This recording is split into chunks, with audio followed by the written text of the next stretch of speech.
Xavier Worthy is one of the fastest wide receivers in the NFL. Xavier Worthy is one of the lightest wide receivers in the NFL.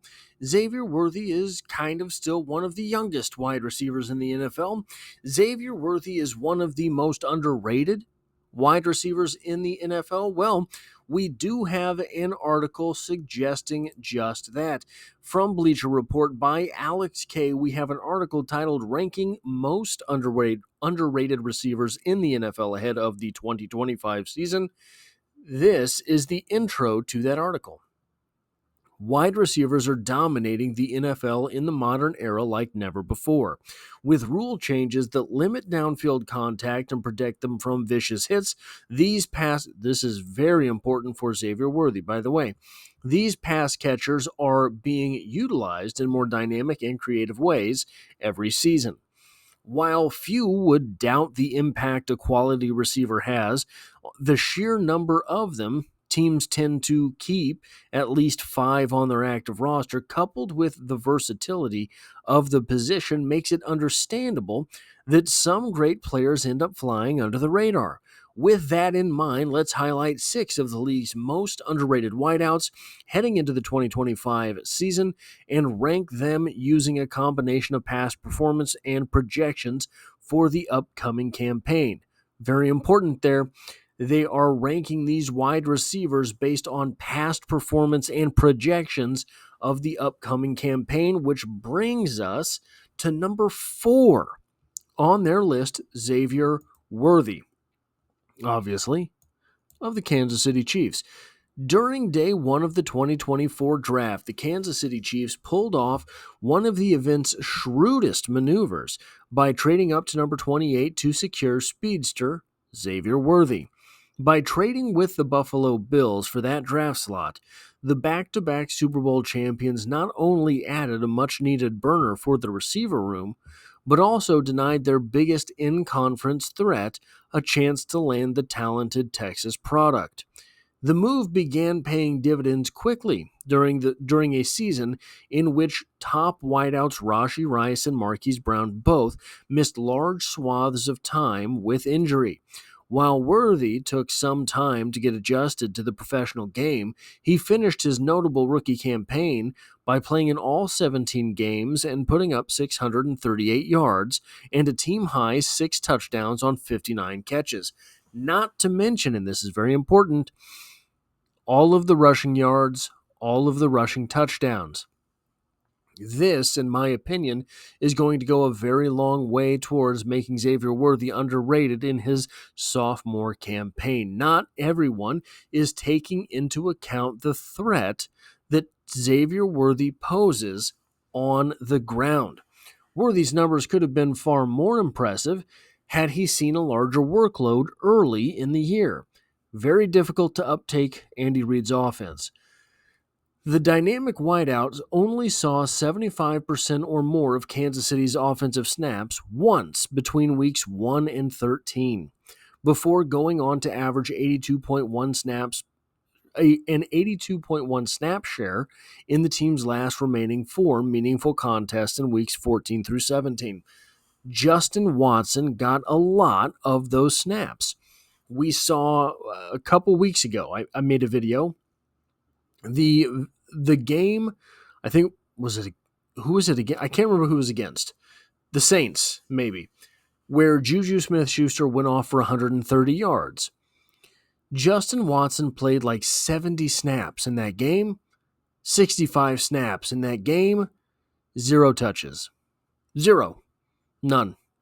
That is not going to be what Xavier Worthy does in this offense moving forward. Xavier Worthy is going to assume a lot of those snaps, and he's going to be much more productive with them. Worthy's production rose with his increase in playing time. During that 4-game stretch to close out the year, the blazing fast receiver caught 26 balls for 231 yards and 2 scores, extrapolated across an entire 17-game season, which you can always totally do, and it's 100% accurate.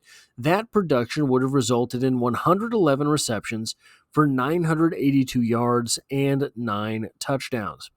Given that fantastic end-of-season run and subsequent playoff showing, Worthy was one of the Chiefs' best players during their Super Bowl run, catching 19 of his 21 targets for 287 yards and 3 scores in 3 postseason contests. It would be surprising if Worthy doesn't go ballistic in his upcoming season. This is very similar to what we saw from Rashee Rice at the end of his rookie season and heading into the playoffs. During the playoffs, Rashee Rice was a much more dynamic and different player than he was during his rookie season. Then, at the beginning of season 2, prior to that knee injury, Rashee Rice was leading the league, I believe, in both receptions and yards, something like that. So, if we are to see that same type of improvement year over year with Xavier Worthy that we were starting to see with Rashee Rice, it is undoubtable in my mind that he will be one of the most underrated wide receivers in the NFL this coming season. And the biggest part of this, in my opinion, is that Xavier Worthy is going to be an underrated wide receiver from the receiving standpoint, just because no one really is looking for Xavier Worthy. I think everyone kind of assumes he's going to be wide receiver 3. I think he'll be wide receiver 2.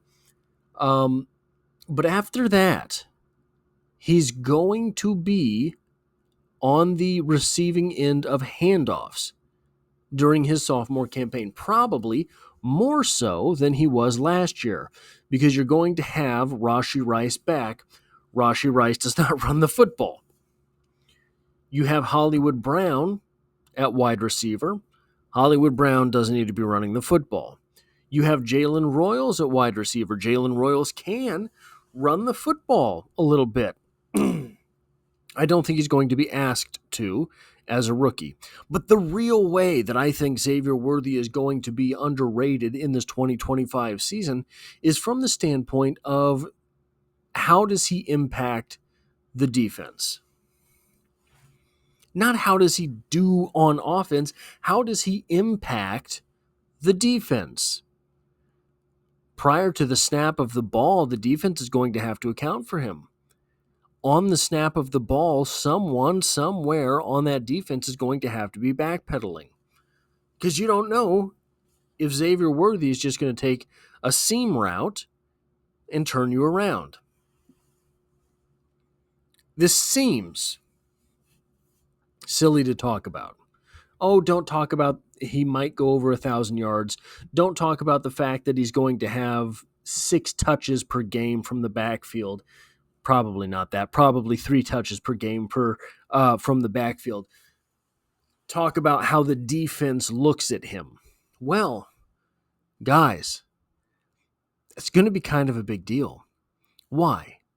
Well, Xavier Worthy can take it 80 yards on any given play. He's got that speed. Everyone knows that. So if a defense is properly respecting Xavier Worthy, giving him all of the space that they would need to, should he decide to just run straight, you're going to open things up underneath for Rashee Rice.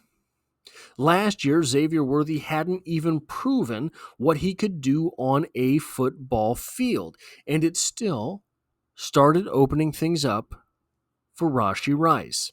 Remember, Hollywood Brown was gone last year, and it didn't matter. It was still opening things up for Rashee Rice.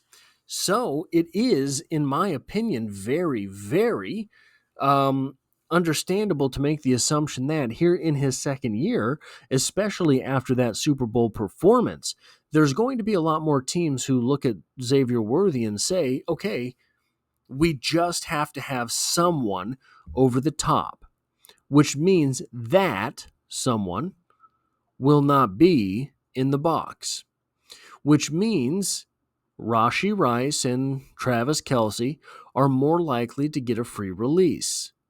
It also means the Isaiah Pacheco's of the world, the Kareem Hunts of the world, the Brashard Smiths of the world are going to be facing fewer people at the snap of the ball and the moment they touch the football. That is all I have for this video. If you like or appreciate what it is that I do here, hitting the like button really does help me out, as it tells YouTube to share this video with other Kansas City Chiefs fans. If you find yourself here by chance but not design, the Chiefs are the only thing I talk about on this channel, dropping multiple videos every single week. We are over 2 years now of consecutive daily uploads, and as always, I hope to have you back for the next one.